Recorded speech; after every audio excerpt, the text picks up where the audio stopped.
Hello everyone, welcome to my channel knowledge hub. तर आपण आपल्या या चॅनलमध्ये आणि आपला हा विषय घेणार आहे वर्ग 8वा.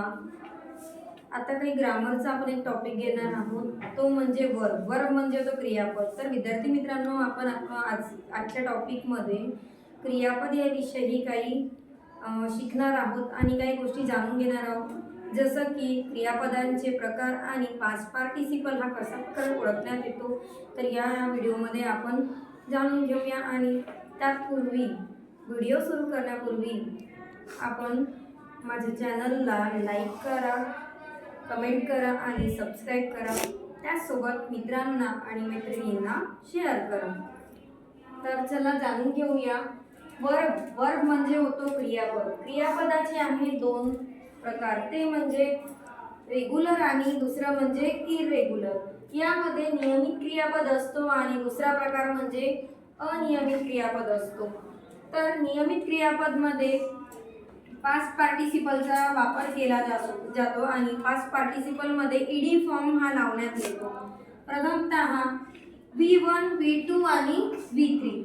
तर बेस फॉर्म जो असतो आपला सुरुवातीचा, ज्यामध्ये उदाहरण घेऊ आपण लाफ, पेंट आणि वॉक असे तीन उदाहरण आपण घेतलेले आहेत.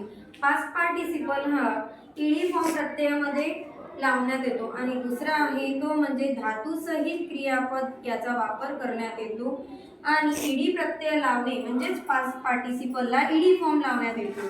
उदाहरण तुम्ही माझ्या फळ्यावर बघत आहात की लाफ, लाफला ईडी फॉर्म लावलेला आहे म्हणून तो शब्द काय झालेला आहे, लाफ.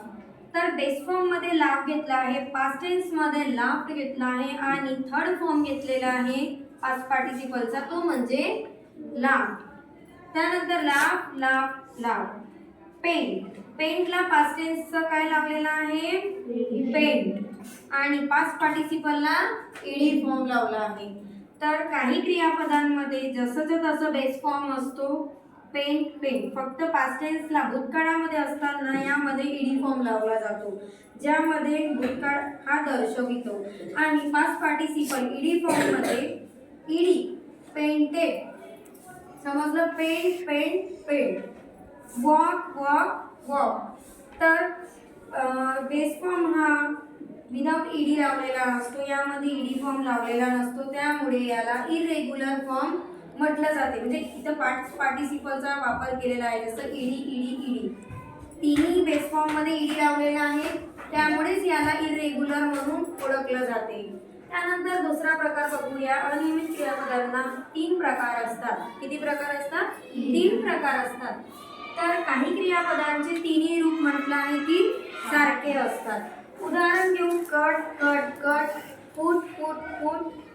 त्यानंतर दुसरं आहे की तिन्ही रूप हे सारखे असतात, म्हणजे V1, V2 आणि V3 म्हणजे तिन्ही रूप काय असतात, सारखे असतात. त्यानंतर काही क्रियापदांचे दोन रूप सारखे असतात म्हटलं आहे, जसं बेस फॉर्म आहे हा वेगळा असतो, परंतु दोन रूप जे असतात V2 आणि V3 हे काय असतात, सारखे असतात. त्यानंतर इरेग्युलर वर्बचा आपण तिसरा फॉर्म घेऊया. यामध्ये तिन्ही रूप काय असतात, भिन्न असतात.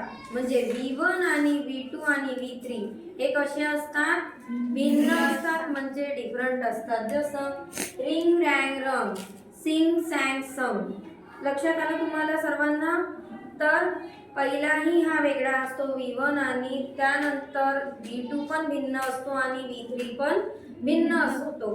तर यामध्ये आपण या पाठामध्ये शिकलो आहोत की V1, V2 आणि V3 आणि क्रियापदांचे जे दोन रूप असतात आणि त्यामध्ये इरेग्युलरचे हे तीन प्रकार असतात आणि इरेग्युलरमध्ये पास्ट पार्टिसिपल हा कशा प्रकारे ओळखण्यात येतो आणि इरेग्युलरमध्ये तीन प्रकार कसे असतात आणि त्याचे फॉर्म कसे असतात ते या व्हिडिओमध्ये मी तुम्हाला सांगितलेले आहे. धन्यवाद.